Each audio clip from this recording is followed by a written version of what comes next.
Hi, I'm Nishant. Welcome to my office. Not the office, but trust me, we'll get there. Actually, let's get there now.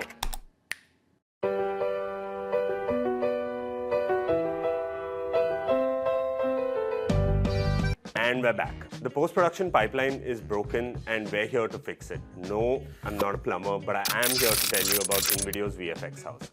It's the first real bridge between live action and AI. Two workflows that have lived on completely different planets, now finally sharing a cup of chai. It streamlines VFX, makes it faster, easier, and cheaper. And no, we're not replacing anyone. We're giving artists back their time so that they can stop keying wispy hair for 9 hours and go back to storytelling. For years, post-production has been a long, painful, multi-software relay race, each task having its own specialist, its own timeline, and its own emotional damage. Roto, cleanup, comp, tracking, match move, render, review, correction, re-render.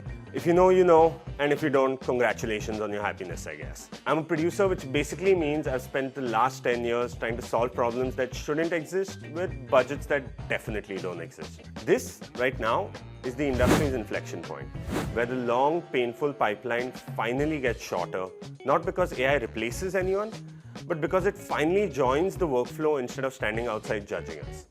Picture this, you're an indie filmmaker, you finally get the perfect emotional take. Everyone cried, you cried, and then you check the footage and the boom mic is chilling right in the frame. Traditionally, a week of VFX misery and money you don't have just gone. Now, one click, boom. The Gen Z folks at the office say that the lighting is not vibey enough. So, mood lighting. Earlier, relighting a shot meant reshooting, calling a gaffer, re-rigging the lights, re-running the cables, negotiating with the sun, and then saying that we'll fix it in post, which is always a lie. And if the colors are feeling a little, why don't we give it some of that Netflix drama? Before, color grading meant exporting XMLs and EXR, round trips to resolve, LUTs breaking, scopes arguing with your eyeballs, and a cultist telling you that your monitor is wrong. Filmmaking has always run on references, and now AI listens to them too. Sicario contrast, Barbie saturation, but make it look intentional. I'm generally someone who tends to look at a glass half full, but why look at it half full when you can look at it full? Earlier, fixing something meant that you would have to shoot plates, you might have to do some roto, you might have to clean this bit up, do some BMP work in it, and then you'd render it only to discover that you've somehow made it worse. I'm here to make your filmmaking glass full too. And all the painful, highly technical 15-step tasks just disappear.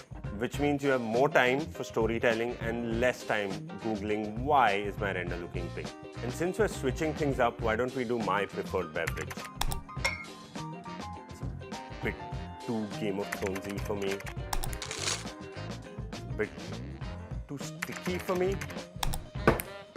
Perfect, just what I need. Invideo's VFX house basically lets you control reality, which is great because I can barely even control my hair. And no, I'm not skipping the craft, I'm just skipping the tediousness of getting all of these bits done. Now, the problem of having your favorite beverage at work is that it's going to start making you feel like you're in a Van Gogh painting. Before, getting an art style like this meant hiring an illustrator, getting a matte painter, getting colorists, therapists, all of these people. Now, you just hit a button and pray your doctor doesn't see you like this because this is medically concerning. And speaking of the ill, Hawaiian shirts should definitely be banned, except on me. And back to the office.